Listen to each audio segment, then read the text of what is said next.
talking briefly on the shuttle. You seemed like you might be a little surprised that OC is taking off on the East Coast.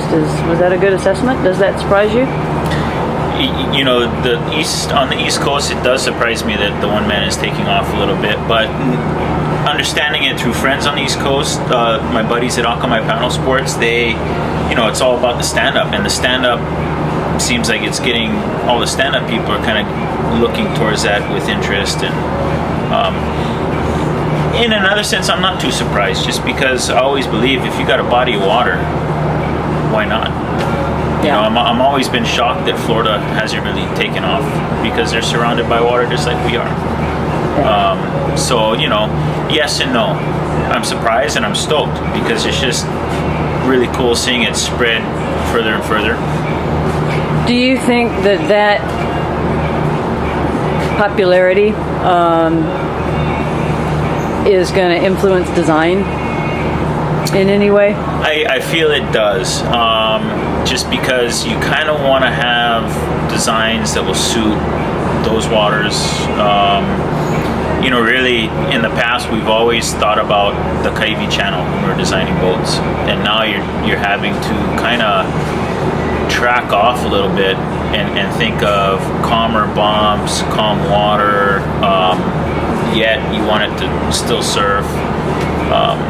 So, I mean, the trend is definitely going more towards that aspect of design, smaller boats, calmer water.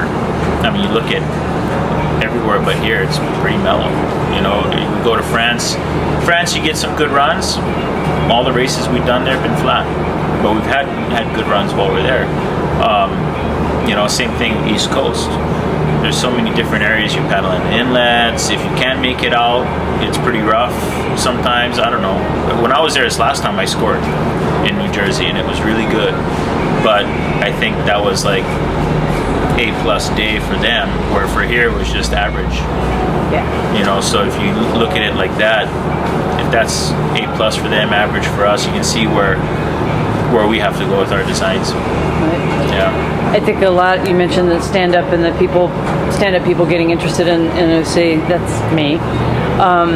Just for cross-training, as well as a way to kind of fine-tune my stroke and change up things on the stroke. But I paddle on a lake. Yeah, right. And I'm dying to get it into the water, but like you said, I'm either going to have to go off the surf, or out through the surf, or through the inlet. Yeah. I have no way to train or practice that. Any suggestions or ideas for us newbies that are... being there in Jersey and seeing that same type of situation where a lot of the people, the river paddlers, dragon boaters, whatnot, and then getting them into the inlet, and just... When we were there, it was out of control. You couldn't get out. It was closed out. I mean, the expert paddlers could. The average, it's pretty risky. But it's just trying to get out there and just, slowly push yourself a little more to get comfortable with a little bump in the water. Because not only is it reading the bump, but it's feeling it, balance of it, just being comfortable mentally. Mm-hmm. I mean, if you're uncomfortable mentally, it's not fun. Right. And so seeing what I saw there, it's just, just baby steps, getting out there, but making a priority of it. I mean, it's easy to just get locked in, I'm just going to go to the lake, or for those guys, I'm just going to go to the river. It's an hour and a half drive to the ocean. Right. And then we have the other added challenge of the weather and temperatures. Yeah. And having to, dry suit is not practical. No, that's probably. But a wetsuit is not fun either. So, and then it's dangerous. Yeah. The cold water is dangerous. So it's a different animal. No, I agree. And personally, I don't know if I'd go out in the ocean if it was a decent condition for our standards and it's freezing cold. Yeah. There's just too many things that could go wrong. But, come spring, summer through fall, I'd personally, if I was there in that situation, I'd try to take advantage of any little breeze I could. But it's easy for me to say just because I come from here, and so you're always hunting for breeze. You know? Yeah. Right. You doing more designing and building than racing these days, or a little mix? No, perfect mix. 50. same as I've always been. It'd be nice to play. I'm actually working on more designing right now than I have in the past, and it's good just because it gets your eyes going again, your head going again, and I see more when I'm actually putting my mind to it.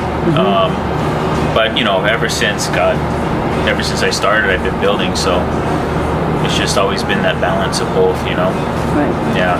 And one kind of feeds the other, I would imagine. Yeah, and I'm not the spring chicken anymore, so I figure I got about 3 more really good years. Well, not really good. My younger 30s are really good, but I got 3 more years where I might be able to hang on to a little bit, and I'd like to try to hang on for those 3 years, and then after that, simmer down and enjoy the sport for what it is. The community and the friends, and travel around and share what we know and just have fun with it. You mentioned community. My background is kayaking, and there's a bit of a rivalry and maybe, I'll go ahead and say, snobbishness between the whitewater folks and the sea kayakers and the Greenland paddle people, etc., etc. My experience 5 years into stand-up paddle community and now OC and prone, you don't have that.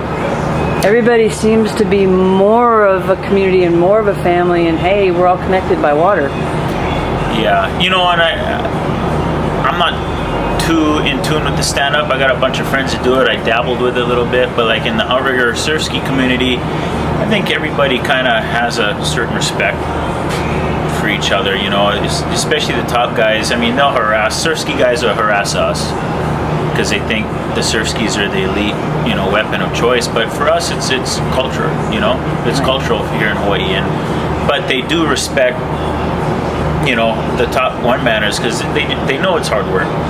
They do the same thing, but on their surf skis, and same for us with prone boarders, stand-ups, right? I give those guys plenty of respect. I think it's just a mutual respect. Everybody knows it's not easy to be where you're at and to push at it and do well at it. So they know that, each individual knows what the other's going through, and I think that's it. I mean, too, grow up here. If you grow up kind of, I'm not saying all that grow up here are brought up the right way, but I think a lot of the style here is different. Aloha. Yeah. Very cool. Any chance we'll see you on the East Coast doing clinic? Yes, I think this summer, actually, Akamai Paddle Sports is trying to put something together, and I do want to talk with a buddy, Peter, in Massachusetts, because I was there last summer. And is it Bunkers Bay? I can't remember. He corrected me the other day, but I went on a paddle with him, and it was freaking good fun. It was, it was a bump, a 2-foot bump, straight downhill. You could have launched further up the coast. You could have come out soon. See, there's so much variety of length of runs you could do. I think it'd be a great place for a clinic because you can start short, expand, and it's an easy to read bump, and it'd be fun to turn people more onto that because I think that's the fun of it. I mean, I love going out and paddling in the flat, but when you can catch waves, I mean, that's what got me into paddling.